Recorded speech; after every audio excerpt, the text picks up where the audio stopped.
Welcome to the Africa2100 Podcast, where we demystify entrepreneurship to make it accessible to the person on the streets.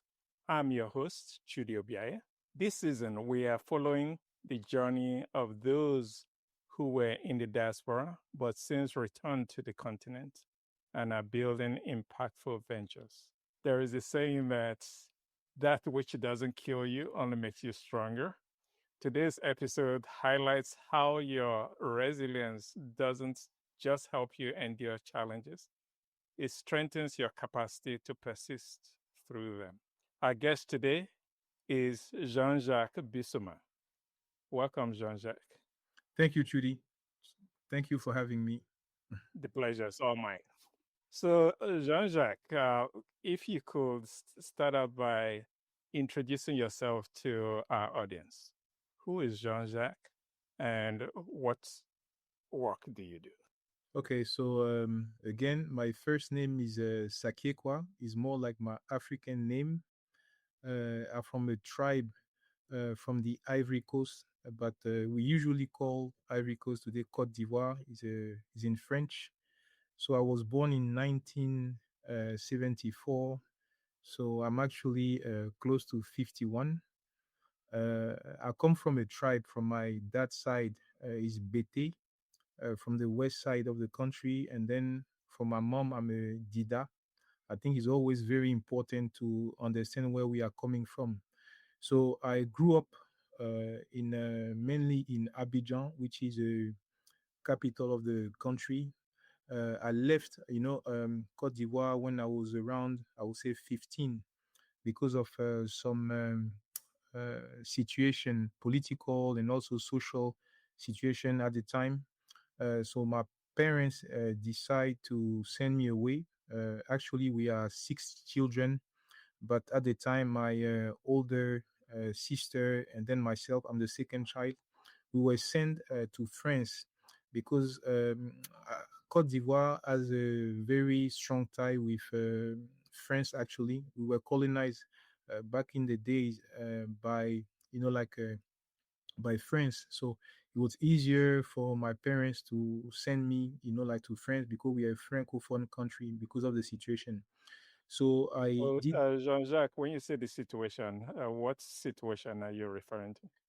Actually, it was more like a political situation at the time. A lot of turmoil, a lot of social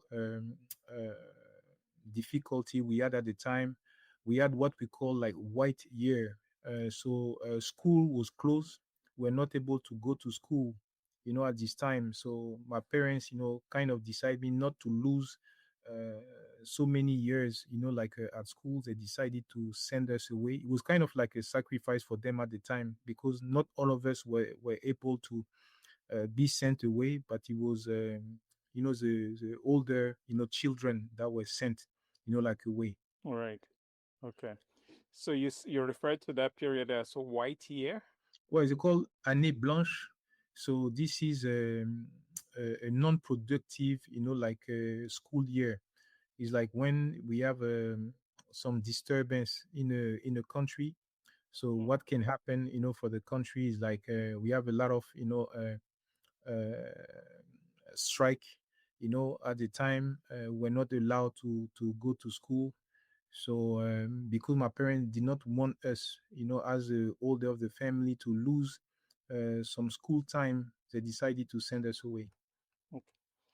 So are there any other childhood memories that you recall that influenced the path you later took that shaped who you are today? I think first thing is like my mother and then my father as well. I think they believe in education. My dad, he came from a very large, family because my grandfather from my dad's side was married with many wives, and then he had like many children, like over 40 children. If I can say, my dad, was a, he came from, his mother just, had like 2 children, and then my dad was, the first, like born of his mother. side, but it was very rough, for him back in the days. And he went to school very late, but he was fortunate enough to be selected at the time to be part of a program that was started by the first president of Cote d'Ivoire. So he was sent away to France at a very early age. I think he was between 9 and 11 years old when he was sent to France. Like to study. So he grew up and he became like a rubber engineer. To know how to process, like actually the rubber tree to make, like actually rubber products. So he came as an engineer. So my mom, at the time she grew up, but she became like a professor. So teaching, training, building, at the time, like an individual to become, like a greater person. I think this is an environment where I kind of grew up. So studying was very important, for my parents. So I think they set up, a framework in order for us to kind of make sure, like we succeed. Probably I will talk about that later on, but today, like part of my job is to train people, and I believe I got that from my mother. And I think I have like a very strong scientific background. I guess I got that from my dad. So I think there's always a connection about, like who do you become, and where you are coming from. I think you also have like a very strong influence. It sounds like you were just following your father's footsteps since he also went to France for a bit. Uh, he- and you were walking the same path when he sent you and your sister to France. What was that transition like when you made the move at such a young age to France?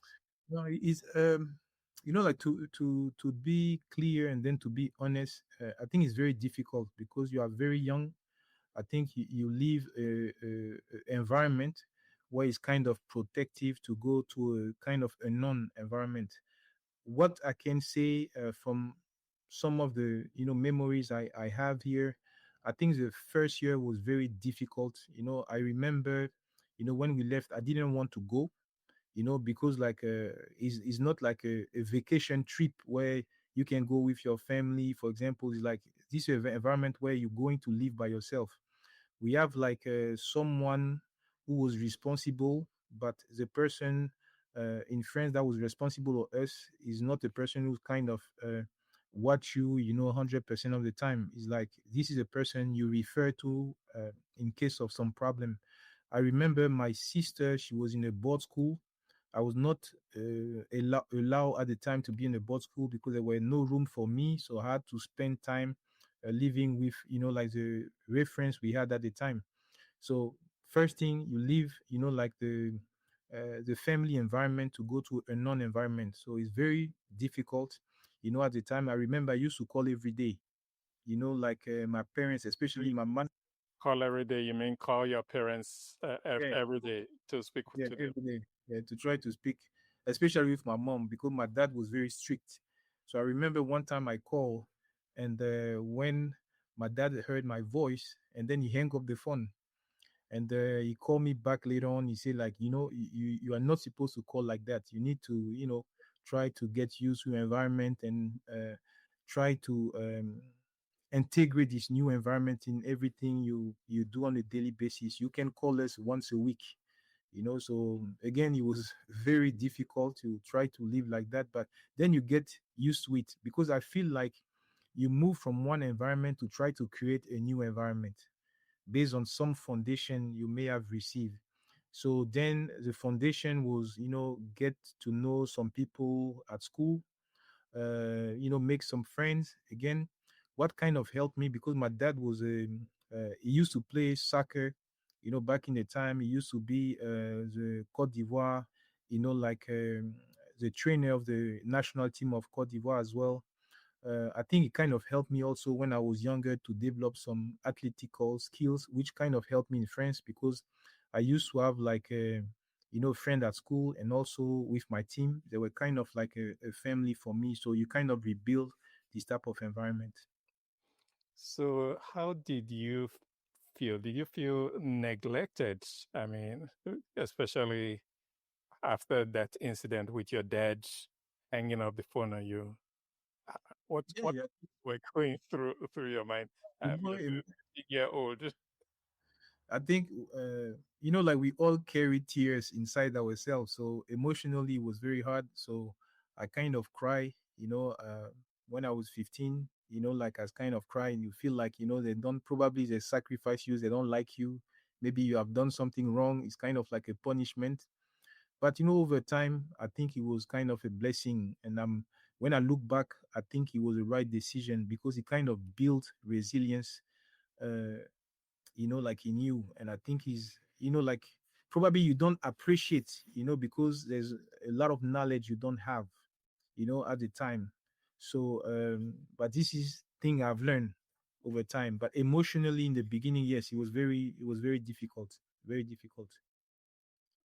Are there any specific scenarios that you went through as you were trying to sort out your new environment and settle in?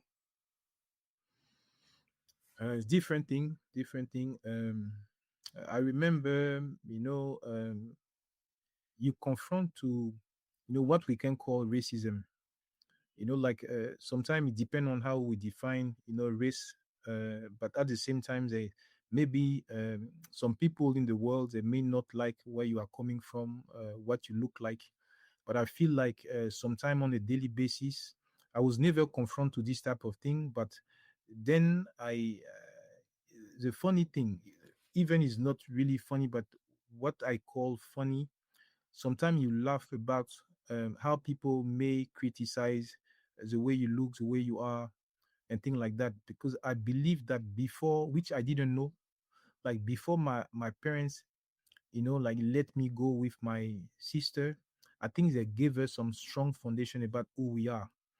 Because like by playing sports, what I've encountered many times when I was in France is like some people sometimes like they call you monkeys, like they do monkey chant, they throw at you bananas and stuff like that. I had some friends that were coming from Africa as well. Some friends were coming also from Ivory Coast and other country in Africa. Sometimes they used to break down because it was very difficult, very rough for them. But I always say to my friend sometimes, but if someone call you monkeys, and at the end, it kind of like pain you at the end, or it kind of destroy you at the end. So probably you are a monkey at the end. But if you kind of know yourself, the better you know yourself, the better you don't like take more time to kind of like thinking about what people say. So it kind of make you also discover how the world is. It kind of push you also to understand more about history, about the world, how people make you think. And I think also, as I mentioned before, it kind of build resilience because I felt that the more people push you in this type of corner, which does not exist at the end because I think it's in your head. But for me, it kind of make you, like to even perform, at a higher level. Yes. So when they threw the bananas at you, what was your reaction and how did it impact you? Yes, it happens many times. So from what I remember, what came in my mind, I remember we were playing like I think it was a game down south, like in France. Like sometimes you are shocked, that like the whole stadium, uh, kind of chant, like they do what they call they call monkey chant, and then some of them just throw peanuts, bananas. But I used to pick up like the banana and just peel and just eat, and then in my head, what I used to tell myself, but the only way to prove to them like who you are is like to play well, to make sure your team win, to make sure you are the best, so at the end, this is what I had, like in my mind. So tell me about your competitive basketball experience and how you got into basketball and got to be as good as you were. Because at a certain point, you thought you were going to go professional. Is that Yes. I discovered basketball when I was in high school, in the college I used to go to. Because here we call it college, not college university, but college. Like in high school. So I used to go to a Catholic school. Like in my neighborhood, and then I think I was inspired by some of the elders, like who used to be very good at playing basketball. And we had the at the time, it was in 1985, 86, 87. We used to watch on a Sunday afternoon the NBA, Michael Jordan with the Chicago Bulls and other players and stuff like that. So we used to kind of like, after like the Sunday game we watch, we take like ourselves to a basketball court, and then like you try to imagine that you are Michael Jordan. So over time you build some skills. And I think I was kind of, because I played different sports, so I felt like I had some skills in basketball, but it was raw. Is when I left um, Côte d'Ivoire, and then I went to France. I had the opportunity in France to meet. I was in Bordeaux first, and then I moved to Pau. But in Bordeaux, I met like some very good coach who gave me some good foundation. And then when I moved to Pau, I used to train, but my dad didn't want me to play full professional, so I was like semi-pro. But I was still going to school. But I had the opportunity in 1995, like to be part of the All-Star game, the national All-Star game in France, actually. And then I participate to the first slam dunk contest in France with, the Americans, the French, and stuff like that. So I was the first person actually to win the slam dunk contest in France, actually. That's impressive. Yep. Yep. So same year, like 1995, I broke my knee. I had like a ACL, and then the meniscus injury.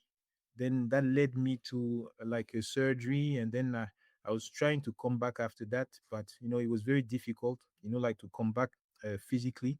So I had to stop around like 98, 99, and then I focused myself on like education.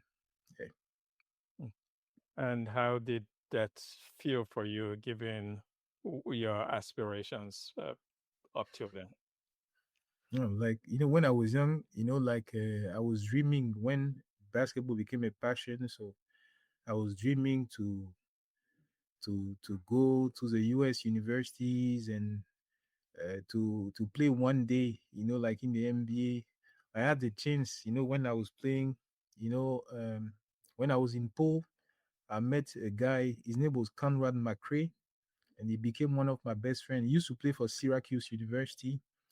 Then after that, he came to Europe. He played for Pau Ortes, and then we met, and then we became, like a very good, like friend, and he kind of inspired me. Then when I kind of broke my knee, the hope kind of disappeared. I was very discouraged because I think I didn't know what to do, with my life at the time. So basketball was kind of like an exit. I didn't know myself, in terms of skills, things I could have done, outside of basketball. And my dad used to tell me, like sport career is very short. So what are you going to do after that?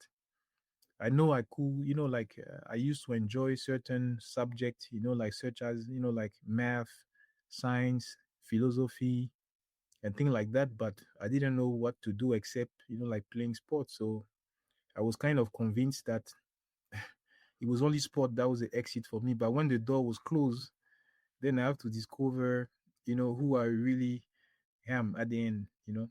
So, what did Conrad McRae mean to you? Now, I mean, previously you became friends because of basketball, but Yes. you busted your knee, and so you Yes. couldn't play anymore. Mhm. What how did your friendship proceed? And tell us some more about the influence Conrad had on you. Okay. The first thing, like what I've learned from him was physical resilience, because like he played in the US, he was very athletic. Like he was well known on the playground. Like a very good player, very good defender. He was playing position five. Like in basketball. So he was a very kind man. Big heart, very open to learn about other culture. He came to France, always wanted to learn about, like a new language, and then understand where people was coming from. So resilience, open mind. Another thing I've learned from him as well is humility. Also trying to be humble with people, no matter how you are able to achieve, like a higher level, but you always have to, put your feet on the ground, and then also, embrace who people are, at the end. Also, what I've learned from him, I will say not directly and directly, but don't take anything for granted, because he died at a very early age. He died when he was 29 on a basketball court, because like they detected heart dysfunction, his heart.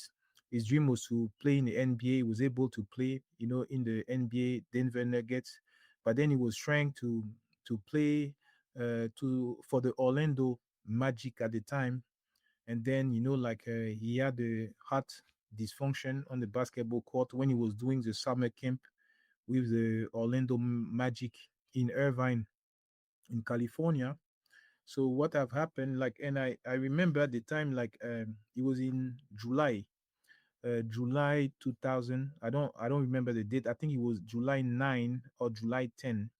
So I spoke to him, and he was telling me, oh, like, pray for me, because like he was dreaming about playing for the Orlando Magic. I think Shaquille O'Neal was playing at the time in this team. If I remember, I don't want to make a mistake on that.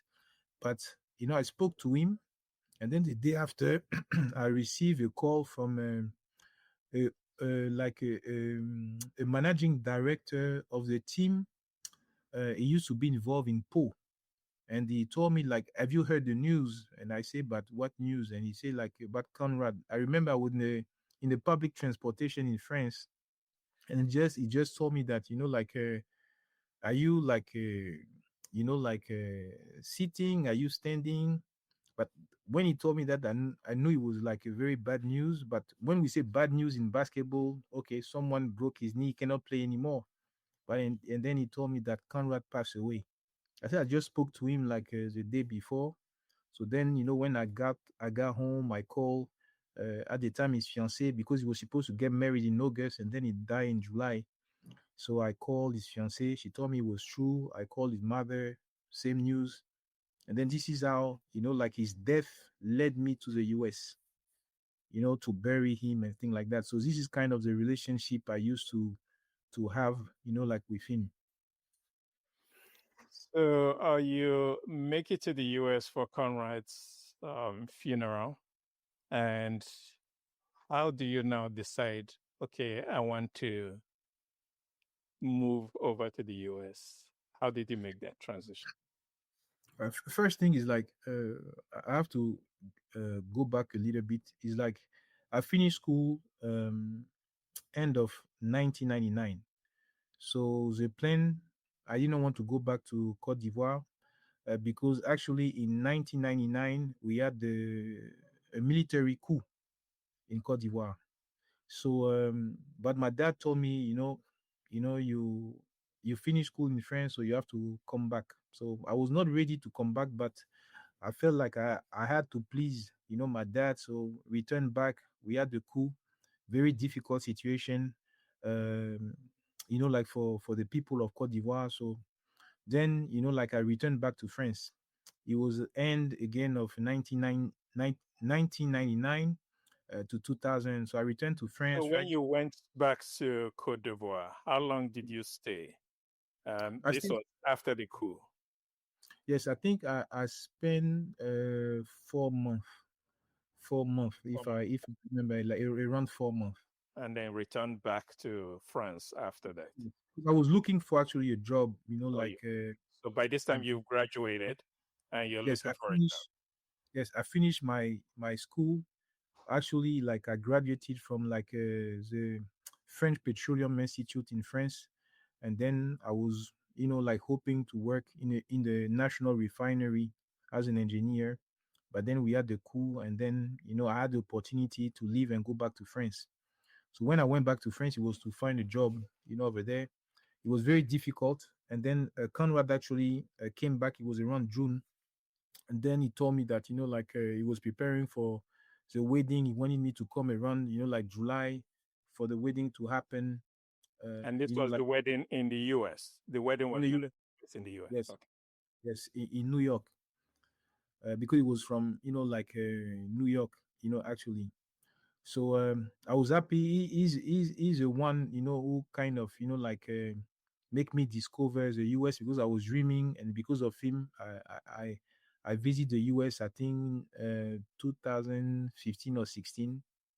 That was the first time I visit the US. So what happened is like when he passed away, uh, actually I just got a job in France. I got a job offer. So it was funny, but I have to say that because in 1999, I was baptized as a Christian and as a Catholic when I was a child. So I would say I was practicing, because my mom, she was very devoted, so she's the one actually who kind of teaches, like religion. Prayer was very important for us. This is part of my life that I think is also key. So I was praying, but I don't have a very, like a strong faith. It was more like I would say Weren't you also an intellectual. altar boy as you were growing up? Yes, yes, yes, yes. Actually, like I was a altar boy also for a very long time. I was scout, and I also did altar boy for a very long time. And my mom was kind of forcing me to do that, but over time I think it was necessary. And also when I look who I became today, I think all of that also helped me. So in 1999, actually, like it was funny, but I met a guy when I was in Côte d'Ivoire.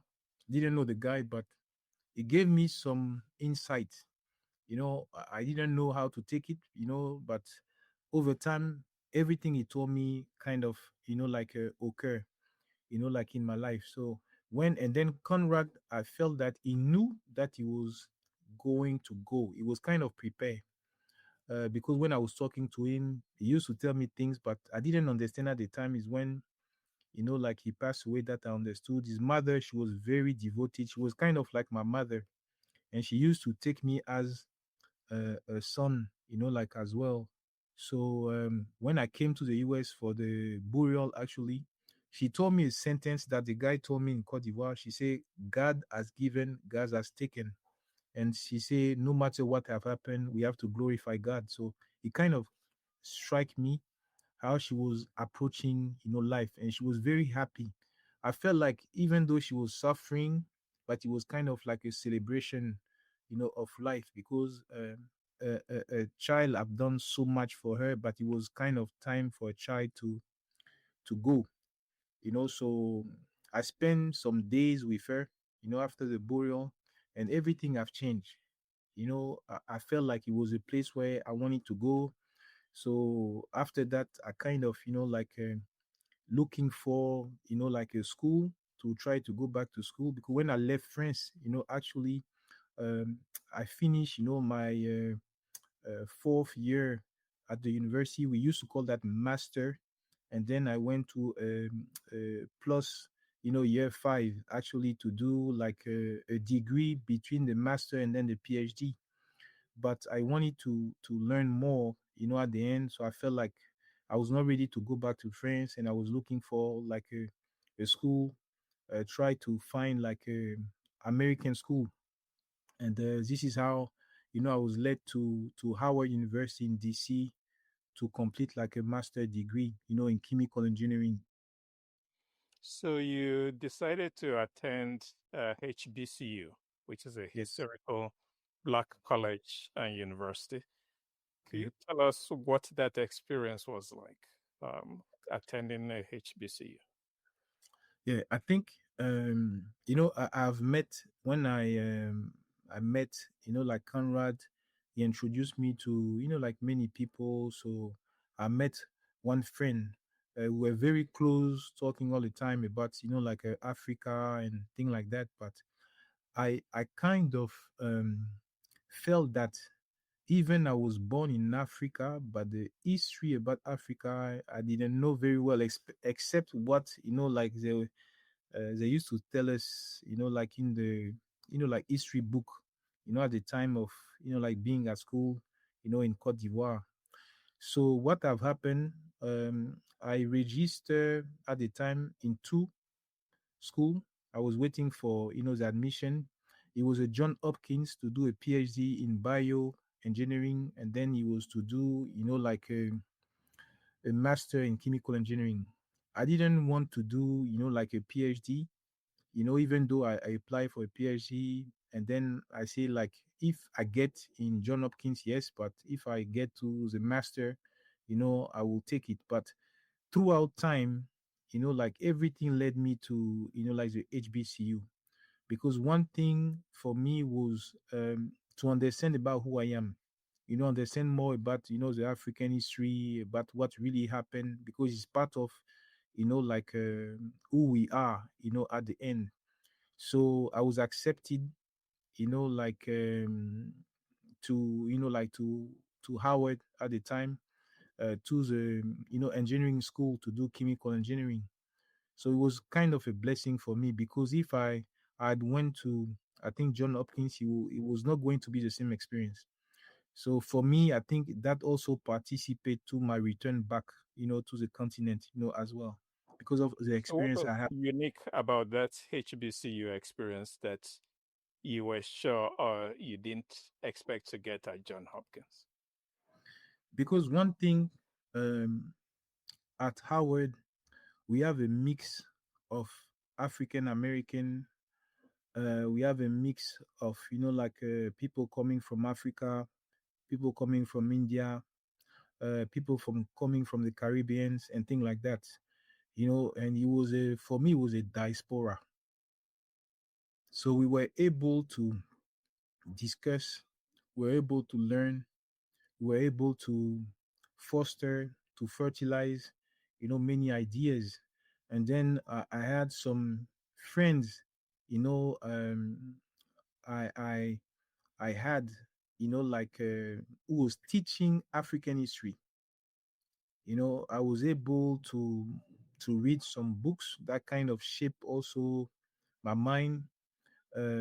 So it was kind of like a transformation, like being there, understanding. And then we also, because some of the thing I've noticed sometime in the African American, sometime some of them don't have the right facts, and some of the African does not have the right facts. So sometimes there's this kind of conflict between ourselves, because I heard at the time, some of the, African American used to tell me, "You guys sold us."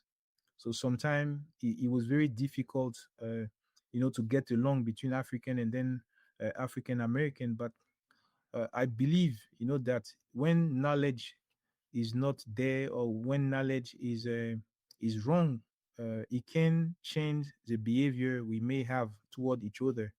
So I think knowledge was key, to discover yourself, because when you know more yourself, you know how to give yourself, like to others. So I think it was the right experience for me. And I didn't know much, a lot of people from the Caribbean. I didn't know much about, like Conrad, his friend, but it was more in the basketball, like realm of thing. But like I discover other people, discover other mentality, discover other African countries. And I've noticed that, colonization at the time has an impact, because the way Francophone think in Africa, this is not the way Anglophone think in Africa.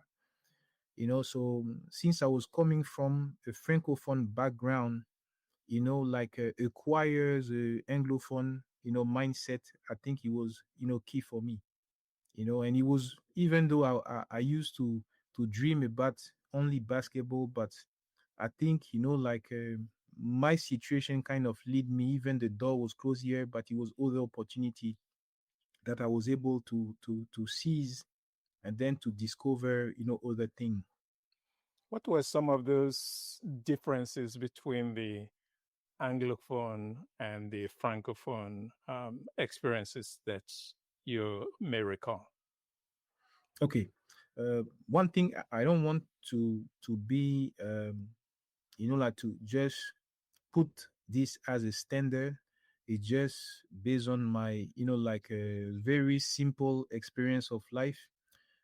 I know there's some variation, of course, but in terms of data collected, I think when I used to be in France, I used to complain a lot.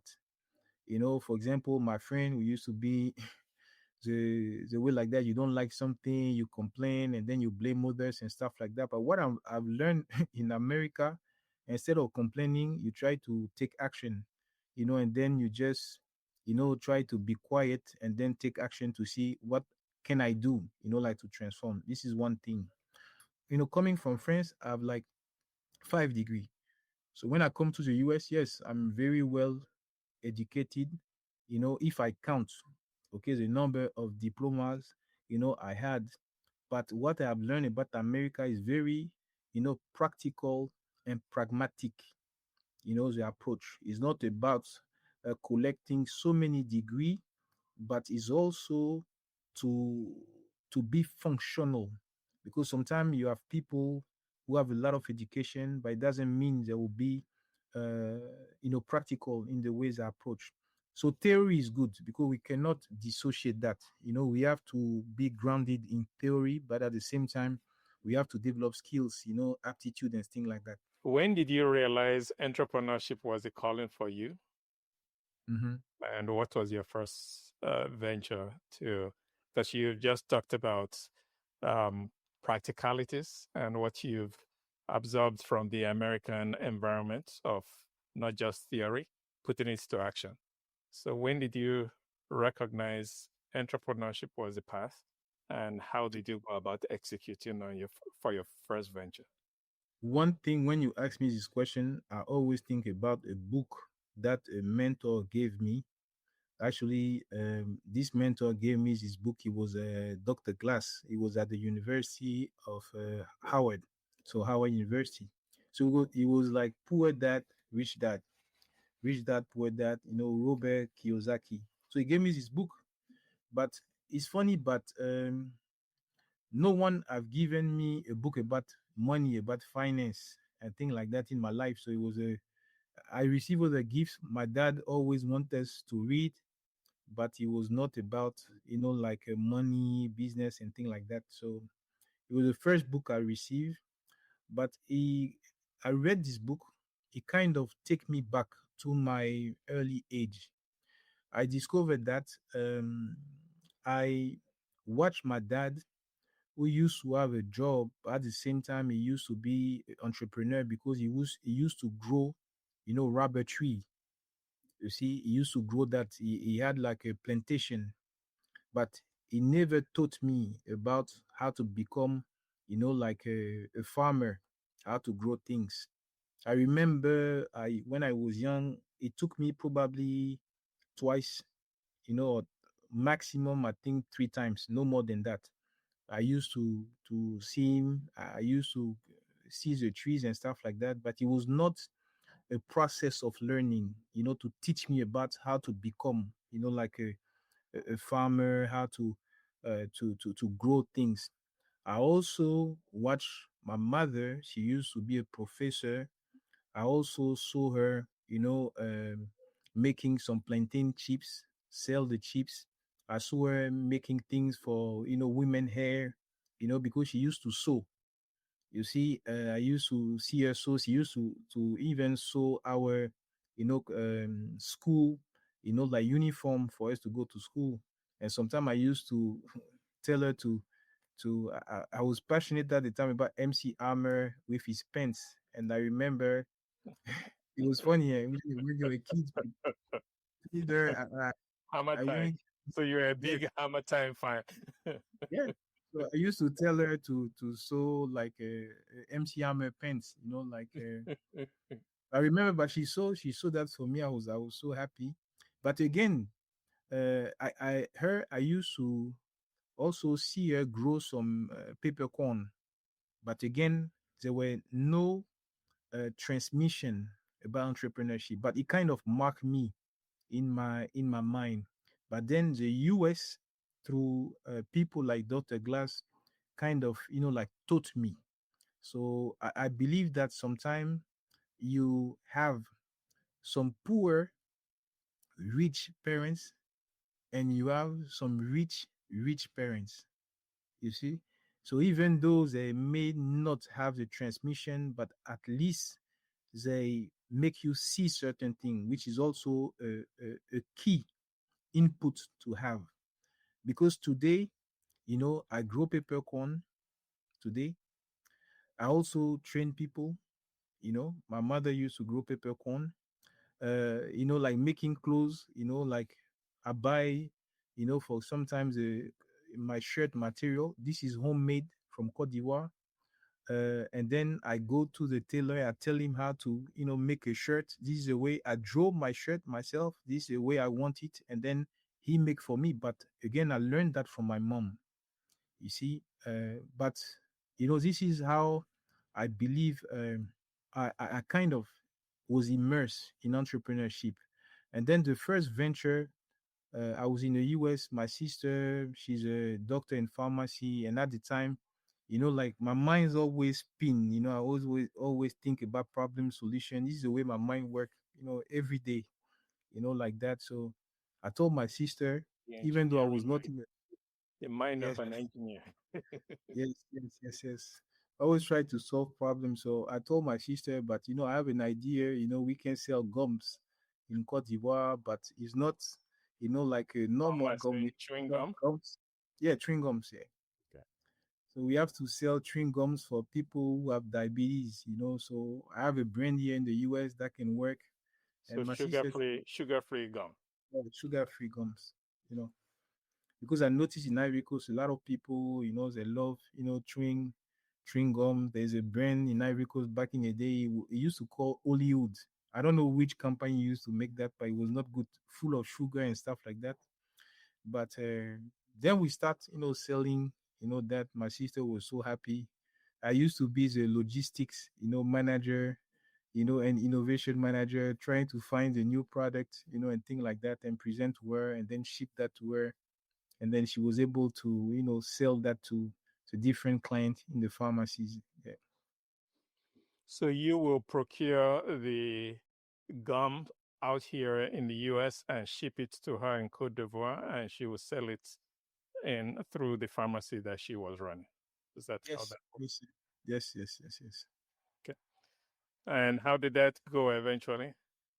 How long? So we do this for, I think, couple of years. I think probably 3 years and so. And then what have happened? We had some political tension between 2002, 2004. The country was going through a lot of, like political again, military tension. Then the country was split in two for a few years. We have like um, the rebels at the time. They used to take the north, and then the government takes the south, and then between the French army was in the middle with the UN. So it was difficult to do business like that. So we kind of stopped, like the venture, because it was difficult, to recover, the money and stuff like that.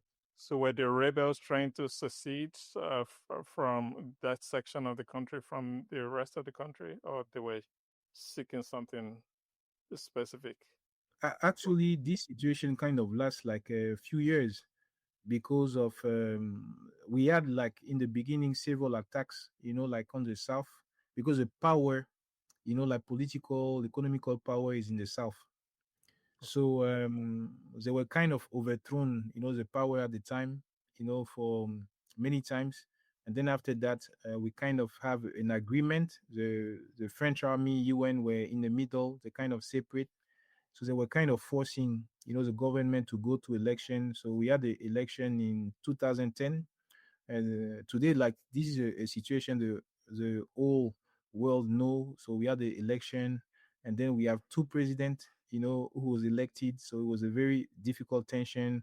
We had some military conflict, at the time, and then actually we have the new president for 2011. So that was a situation, like in Cote d'Ivoire in the year 2000s. So there is all this turmoil going on back home. When Mm. did you decide, I want a piece of that? I'm missing out on the action and I need to return back to my country, despite all of these turmoil going on?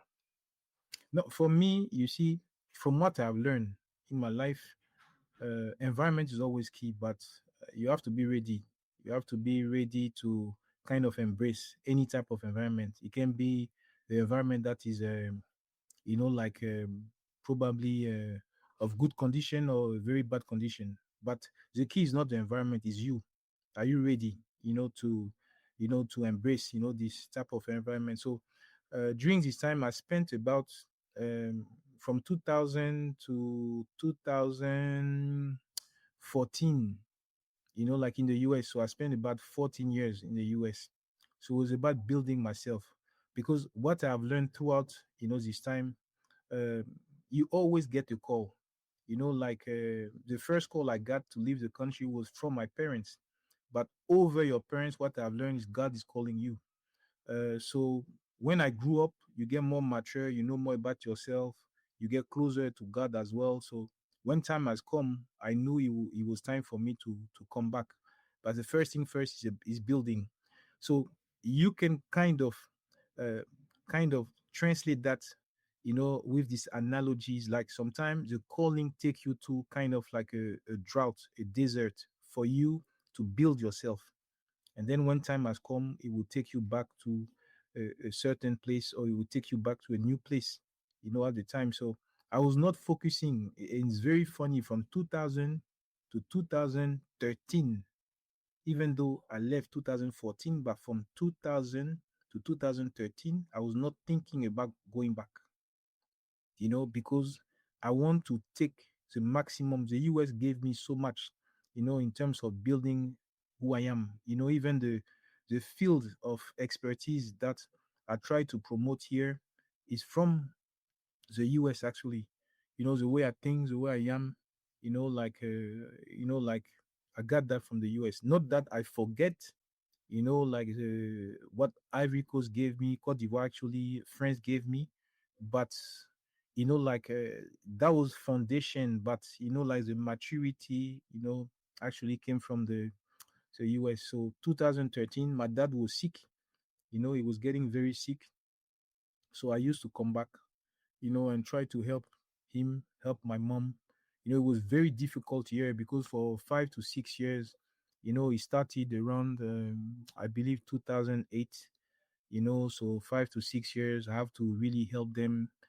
Sometime come back, to be there, and stuff like that. And so when he passed away in 2013, it was clear for me.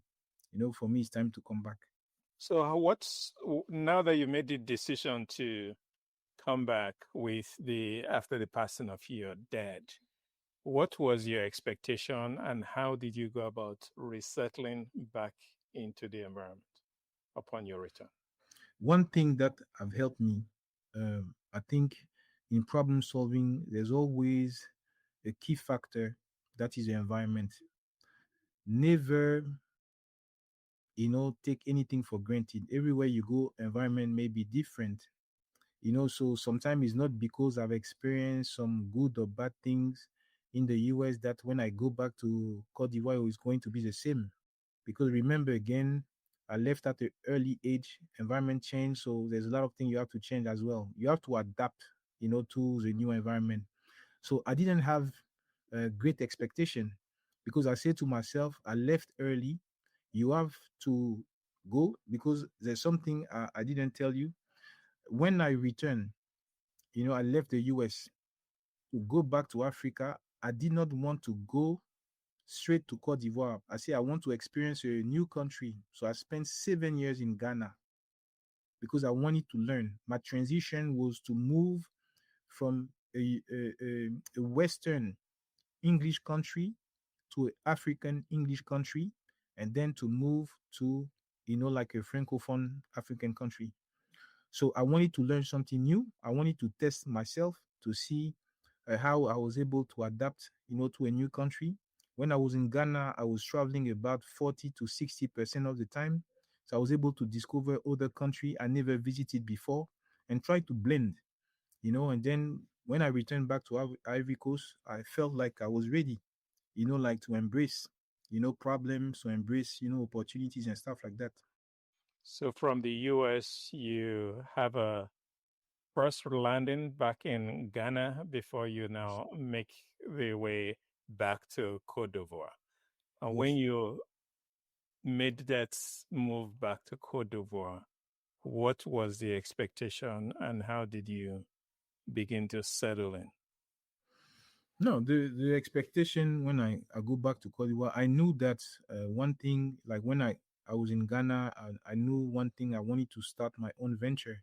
Okay. So the expectation I had was to learn more about, the environment, understand what people really want, and then what type of services, products I can provide.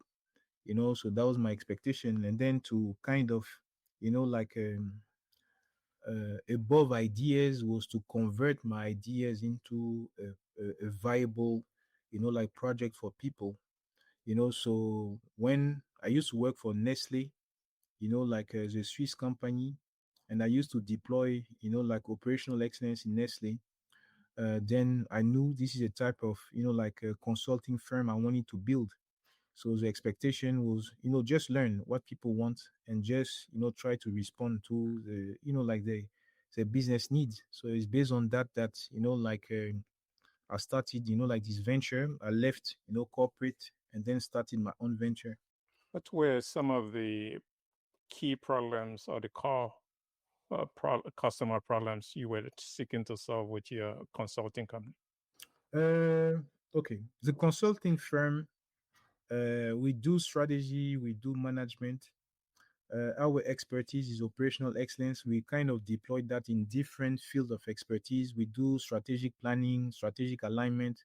We do performance management. We do process management. We do organizational design. We do process improvement through Lean Six Sigma, which are, continuous improvement methodology. We do innovation through design thinking or design for Six Sigma. We also do, like human capital, how to build more collective intelligence, how to build resilience, to build, like emotional intelligence. So the type of services we provide, we do, like advisory, consulting, we do training, and then we do coaching. So what we kind of detect, like in Africa, I think one of the things, the first thing I believe we have to strengthen is our capability to plan.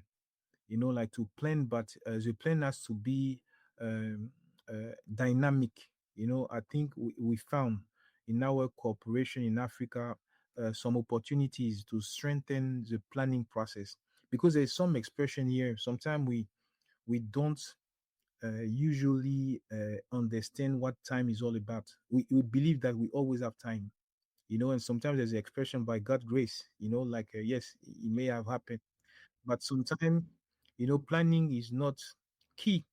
Uh, I love this author, Miles Monroe. When we ask him about what success is all about, he says success is a effective management of time and change. And the key of that is planning.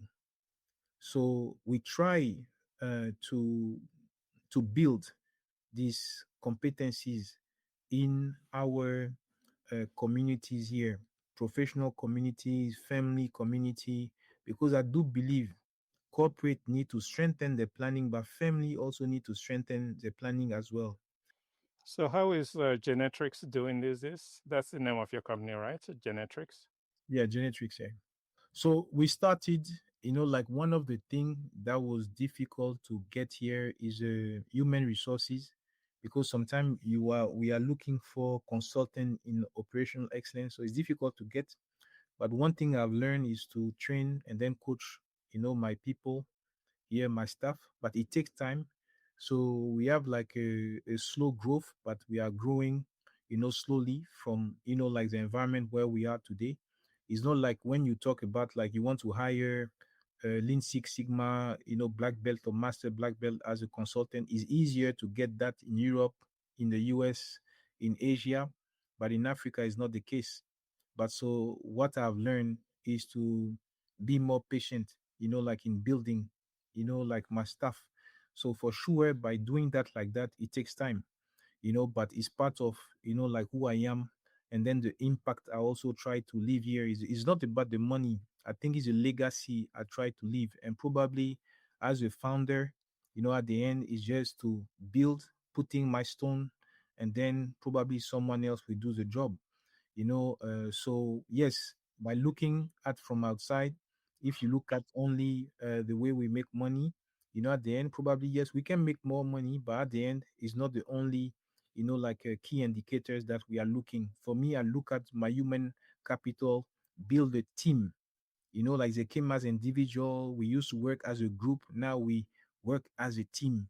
And by doing that, then you can see some key indicators as revenue that can grow. From what I've noticed, we have more clients. At the end, we started with one client. At the end, I was the only one, the only person. Now we are 10 people working in the company. We touch, like over 100 companies from the, like SMBs, like to the large company at the end. So for me, I see growth. If we can accelerate, yes, but for me, I'm happy with the growth we had. So tell me a little bit about the impact on the community, or the impact Genetrix has or had, or you yourself have had based on the work you're doing with Genetrix on the community, on improving lives in the community. One of one thing that is key for us, you see, like when we approach a client, a corporation, we we always say this: you touch a person in a company, it can be a director, it can be an executive in a company, but is also a part of another community, family community, church community, social community. So we do not want to impact only the person as, like a professional in his work. But when you go back to your family, you also need to impact your family. So, for example, through training, sometime, this is a lever I use to impact the people. And I see some of the impact many times. Some of my clients brought their children at work here. So once a year, we take about 2 to 3, children, 10, 15, 13 years old, as they do internship here. You see, because we look at performance this way. If you have trouble at home, it's difficult for you to perform at work because you will not be focused. But if you have a good organization, a good system at home, you are happier at work. So for me, it's also touching at the same time not only the person but the community where it belongs to.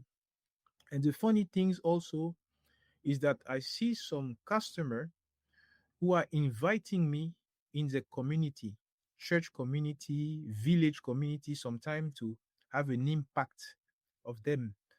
So it's kind of trying to because when we say Genetrix at the same time, we talk about transformation, but we also talk about matrix.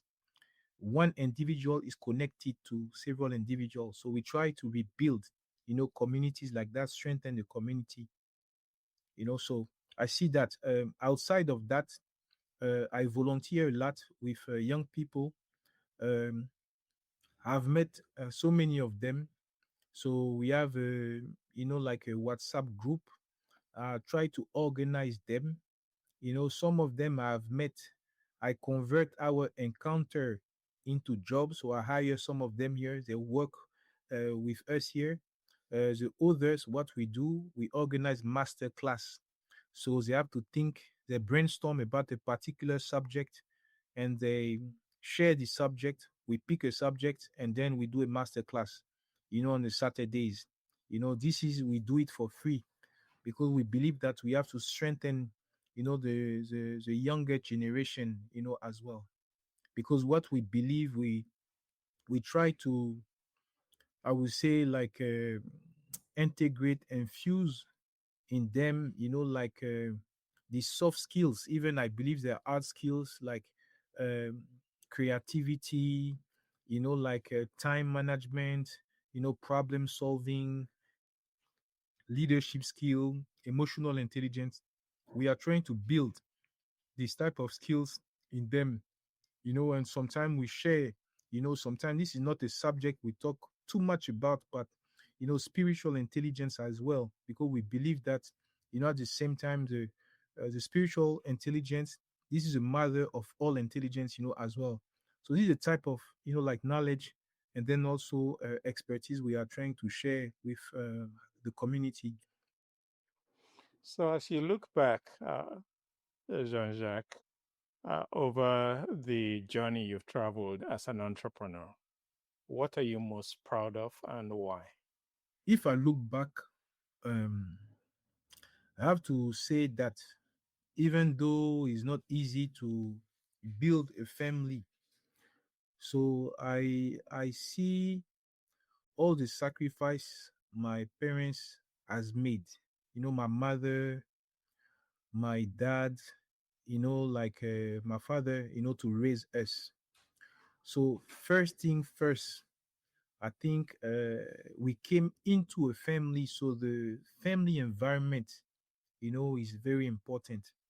Probably, for sure, my dad was not perfect, my mother, she's not perfect, I'm not perfect, but you have to take what is good, in what people, are try, because they also come from an environment, probably they did not have what you have. It's difficult to give love if, you did not receive love, but you have to, first of all, be, I think, grateful for what they have given you, which is life. If they were able to take you to school, you have to be grateful that they make a sacrifice to take you to school. If they have taught you even the minimum about how you watch yourself, you have to be grateful. So one of the things is to be grateful about where you are coming from. No matter the difficulty, we always have difficulty. The other thing I've learned is sometimes leave your comfort zone, to try to explore a zone where you will not be comfortable. I think, it will challenge you, of course, but this is the way you build, resilience, because in business, you need to be resilient, and even in business, you have to grow communities. Your I would say your supplier, your employees, your client, this is family we try to build at the end. I believe, in business too, what I've learned also, is to have virtues. Virtues, I think, come from spirituality. Have a religion, try to learn more about your religion, and try to, because religio, you know, uh, tell you to connect to God, where you build your spiritual self, to be able to live with virtues. So you have to develop virtues, at the end, because we are not perfect. At the end, we have to, fight everyday sin in us at the end to become better person. So I believe that, is part of, the journey, as well. And um, and the other thing I would say, from the background, you have to love people, to make, what we do.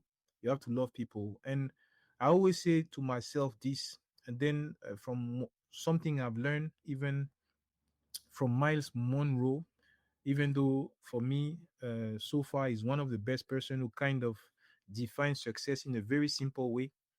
But never take tomorrow for granted. Live like tomorrow does not exist, but you need to have a plan.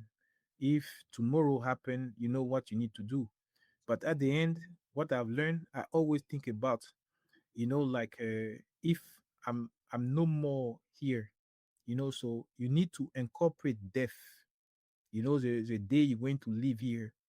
So planning is key. You know when you are born, you don't know when you're going to leave. So at the end, you need to optimize every day you have, every hour, every minute you have. You need to think about optimization. You need to think about value creation. And then if you are not able to create value yesterday, you need to know how to maximize that. So problem solving will help you. Management will help you. So I think throughout this time, this is what I can say, as a entrepreneur. But I'm still learning. I'm still learning about this journey. So is a challenge every day, but I'm not, you know, um, afraid. I fear, but I'm not afraid because I confront, my fear all the time. I take decision. I learn from my decision. You learn how to be responsible at the end, to give a response, based on the stimulus you are going through, no matter how hard it can be. But I think we have to make, decision and learn from that. Thank you for sharing that, Jean-Jacques. As a final, as we wrap up, any final words for those in the audience that may be listening? Okay, first of all, I would like to thank you, Judy. I know we met in a very grateful way. Thank you for your platform. I think we need more platform like that. I think is key. I think it's a very powerful bridge, like to reach out, like a lot of people to share a lot of experience. The only thing I can say about, who I am at the end, like, you have to believe. You have to believe in yourself. I always say to people that you are not a mistake. You have to learn that you have a part to play in this world. So the day you wake up, the world is also, like awake with you. So it's very important that you discover yourself and then you try to give the more you have. And then for the diaspora, there's a time to go, there's a time to return. Not everyone is called to return because we have to be light in the world where we are. But for those who receive the call, they have to respond. And then at the end, I always say to people, the environment is always different. Even though we come from a place, actually the place change. So at the same time, we cannot have the same expectation. You have to learn from the new environment. You have to embrace, change. And then at the end, you always have to be a value creator. Thank you for this, Jean-Jacques. It's been a pleasure listening to your journey. Thank you. And I want to recap for those that may have missed it, some of the key nuggets that you shared with us while relaying your journey. You talked about adapting to your environment, which I think is critical. You talked about being grateful, expressing gratitude, whatever it is. There was positive, there's always a silver lining. You also talked about embracing your discomfort as an entrepreneur. I cannot understate that, the need to embrace your discomfort, because there are lots of discomfort that entrepreneurs face when they go up against the headwinds. And the last thing you talked about, which transcends everything, is do not take tomorrow for granted. Yep. So these are some key nuggets, which I hope as you listen, those of you in our audience would take that to heart. And again, this is Chudi Obiaya, your host. Please don't forget to subscribe so you don't miss future episodes. Have a good one, and thanks for listening.